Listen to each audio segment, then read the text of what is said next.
Now, creating new titles with a development is both complex and time-consuming. It can take many months to complete the process. In this video, we will be taking a look at the subdivision process. Once you've received a town planning permit for the development, your land surveyor can begin his work in the subdivision process. We will review the role of the land surveyor and overview the steps required to enable a new land title to be formally registered. The subdivision process can take place prior, during, or upon completion of the development. The banks and lending institutions often prefer the subdivision to be undertaken prior to the development. Once you have obtained a town planning permit for the proposed development, you may wish to subdivide the land prior to construction, and to apply, a request is made to the subdivision officer within the local council to prepare what is known as a town planning permit for the subdivision. Now, the time frame between request and receipt of that permit is about 30 days. A plan of how the subdivision will look is created by the land surveyor, and this is often referred to as a preliminary plan of subdivision. Here we can see a typical plan that shows the creation of a 3-lot subdivision. Once a preliminary plan is created, the land surveyor will make application to council requesting a planning permit be issued for the subdivision. In this slide, you will note an example of a planning permit for the subdivision. On first glance, the permit itself looks extremely similar to the planning permit given to enable the development. However, the content and list of conditions will be extremely different. Planning permits for subdivisions often state a condition regarding Section 173 agreements. These legal agreements impose legal obligations upon the title holder and require a number of steps to be undertaken prior to the subdivision being formally registered. Items A to G shown here are common on Section 173 agreements. The Section 173 or S173 is prepared by council's legal representative and is then provided to council, who will forward this on to the landowner. The registered title landowner will need to sign this document before sending it to his or her mortgagee, if that's applicable. Once the mortgagee is signed, the document will return to council for consent.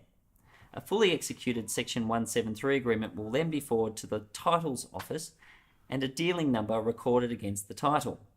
In most cases, council will not sign the Section 173 agreement until all other town planning permit conditions have been satisfied.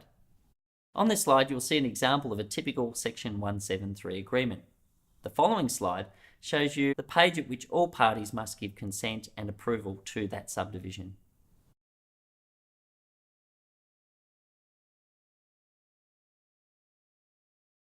One of the biggest surprise costs for first-time developers comes in the form of a contribution commonly referred to as the private open space contribution. In this example here, we can see a contribution based on 4% of the site value, and that's required to be paid before subdivision is approved and indeed granted.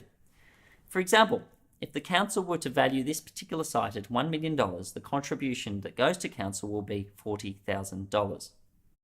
Various authorities will need to provide their consent to the subdivision. Most authorities will require the applicant or landowner to facilitate various on-site works. In addition, you will be faced with having to pay a range of fees, charges, and contributions.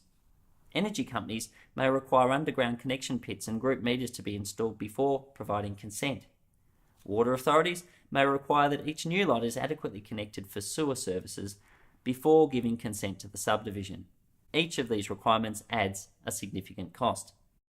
Here we can see an example of a letter provided by the local water authority providing approval for the subdivision.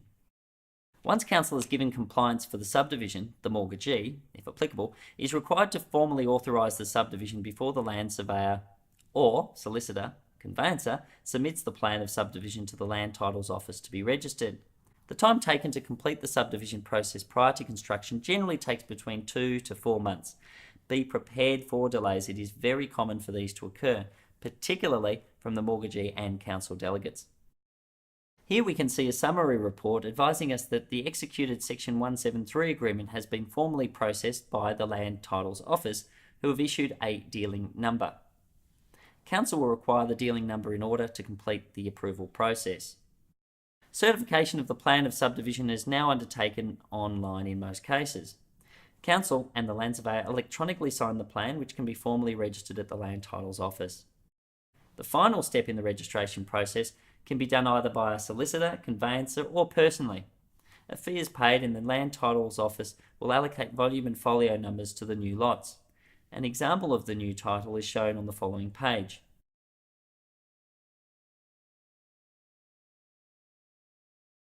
Further information has been compiled for you and is available for free. If you'd like a copy of this publication, simply write or phone us today.